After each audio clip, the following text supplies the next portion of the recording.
Shalom Bapak Ibu yang dikasihi Tuhan. Hari ini Sabtu 11 Januari 2025. Tema renungan kita adalah doa untuk pekerja-pekerja Tuhan. Nats Alkitab terambil dari Kolose pasal 4, ayatnya yang kedua sampai ayatnya yang keempat. Demikian bunyi firman Tuhan. Bertekunlah dalam doa dan waspadalah di dalamnya dengan ucapan syukur. Doakanlah kami supaya Allah membukakan pintu bagi kami untuk memberitakan firman-Nya, yaitu rahasia Kristus, yang karena itu aku juga dipenjarakan, supaya aku menyatakannya sebagaimana seharusnya. Mari kita siapkan hati kita bersatu dalam doa. Allah Bapa Maha Pengasih, kami bersyukur punya Allah yang luar biasa seperti Engkau, yang tidak pernah meninggalkan kami, yang selalu mengasihi kami, bahkan yang telah memilih kami menjadi pekerja-pekerja di ladang. Kami rindu Tuhan boleh berbicara kepada kami hari ini, sehingga kami boleh mengerti isi hati Tuhan. Tolong kami dalam perenungan ini ya Bapa. Dalam nama Tuhan Yesus kami berdoa dan bersyukur. Amin. Suatu hari, di sebuah desa yang terletak jauh di pedalaman, ada seorang ibu tua yang setiap pagi bangun sebelum fajar.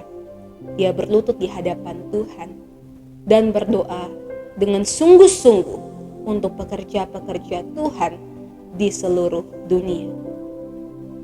Meski dia tidak bisa pergi kemana-mana untuk memberitakan Injil, dia percaya bahwa doanya akan menjangkau tempat-tempat yang tak terjangkau oleh kakinya. Doa adalah jembatan yang menghubungkan kita dengan Tuhan dan pekerjaan-pekerjaannya. Paulus menulis dalam Kolose 4 ayat 2-4 bahwa kita harus bertekun dalam doa, kita harus berjaga-jaga dalam hal itu dengan ucapan syukur. Ini adalah panggilan bagi setiap orang percaya untuk tetap setia berdoa, terlebih dalam pekerjaan Tuhan. Sebagai manusia, kita sering merasa terbatas. Kita tidak bisa melayani ke setiap tempat. Kita tidak bisa menjadi setiap orang yang dibutuhkan di ladang Tuhan. Namun, melalui doa, kita bisa melibatkan diri kita dalam pekerjaan yang jauh lebih besar dari yang kita bayangkan. Doa kita untuk pekerja-pekerja Tuhan, baik yang kita kenal maupun yang tidak kita kenal, memiliki kekuatan untuk membuka pintu-pintu yang tidak terlihat, untuk menyentuh hati-hati yang keras dan membawa perubahan di dunia ini. Paulus, seorang rasul yang melihat berbagai tantangan dalam pelayanannya, tidak hanya meminta doa untuk dirinya, tetapi juga untuk keberhasilan pelayanan Injil.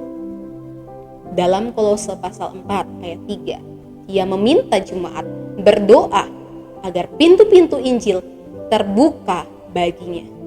Dikatakan bahwa supaya aku dapat memberitakan rahasia Kristus.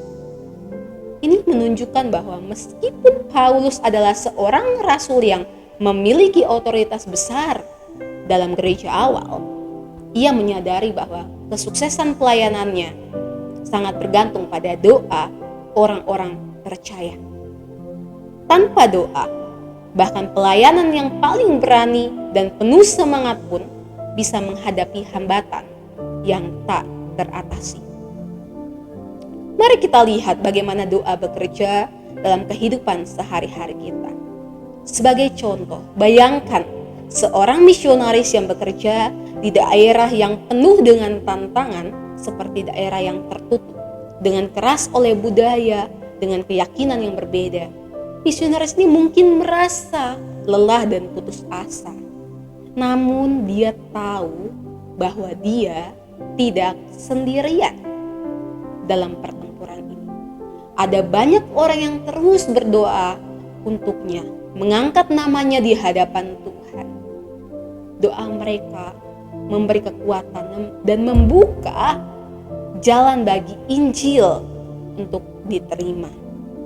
Misionaris itu mungkin tidak pernah tahu siapa yang berdoa untuknya dan kapan doa itu dijawab, tetapi dia merasakan hasilnya dalam pelayanannya yang penuh dengan tantangan.